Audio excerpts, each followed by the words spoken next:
going, guys? Let's go over the e6 Sicilian wing attack against the main line. That is what I personally play.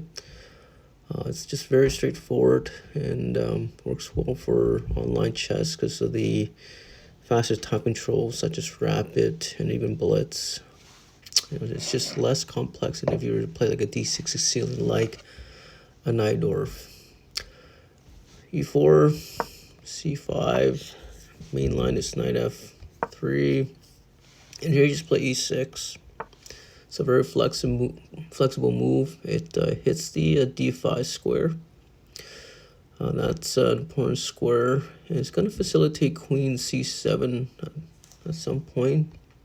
d4, open Sicilian. This happens, and then from here, you just play a6. This is what people call the con Sicilian. It looks really weird that you haven't developed many minor pieces, but it sets up the stage for your development in middle game. I noticed that it takes away the b5 square. Okay, the queen can now go to c7 because there's no squares that I can jump to hit your queen now, right? Like, as an example,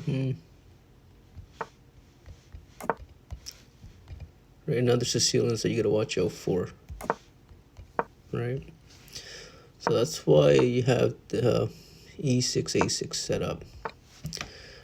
The main line for the con is a queen c7 because it hits the e5 square.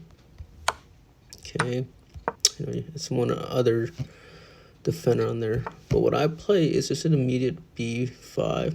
Just play it straightforward.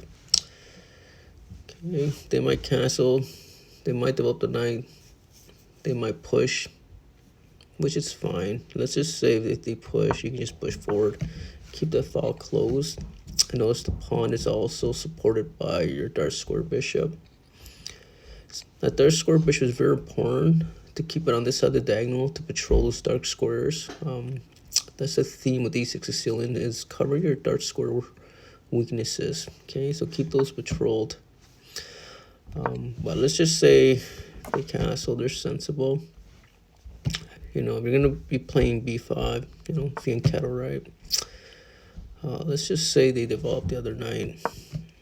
Okay, now here is very tricky. If you develop your knight, you're delaying your kingside development. And if you also develop that knight c6, you're blocking your bishop. If you develop to knight f3 or to knight f6, this can happen, right? But then you're delaying the development of your knight because you want to keep that your Catalina bishop blocked off now, right? Like, just say they do something like that. I mean, like, it's not gonna work, right? Because this happens. So that's a big positional mistake. So if you're unsure that your knight cannot develop to knight f6, just go ahead and play there. They might do something like that, which is fine to develop your other knight. Your knight on f7 or e7 can eventually go to g6 or a post on f5. Okay. So this happens, that happens. Okay, and then the queen can just slide out of the way when she wants. I said she can go here, right?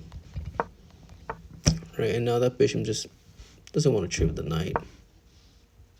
Okay, save your bishop. Right, so now your knight can go there, and now you have one knight and one queen hitting that e5 square. Okay, so that is one way to play the con wing attack. e6, and then get your a6 set up. Oh, sorry, that doesn't work.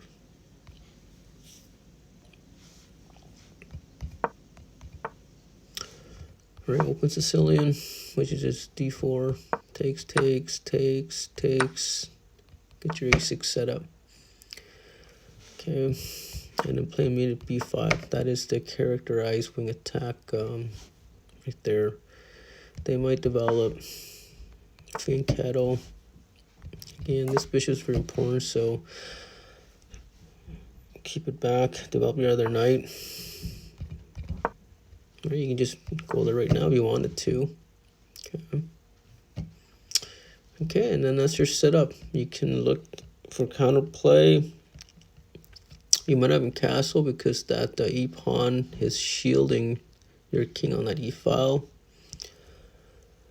Right, you could even develop your other knight now. F4 is an aggressive move. You know, develop that knight. You can just go something like this as an example. If you want, you know, to develop that knight if you wanted to. Okay.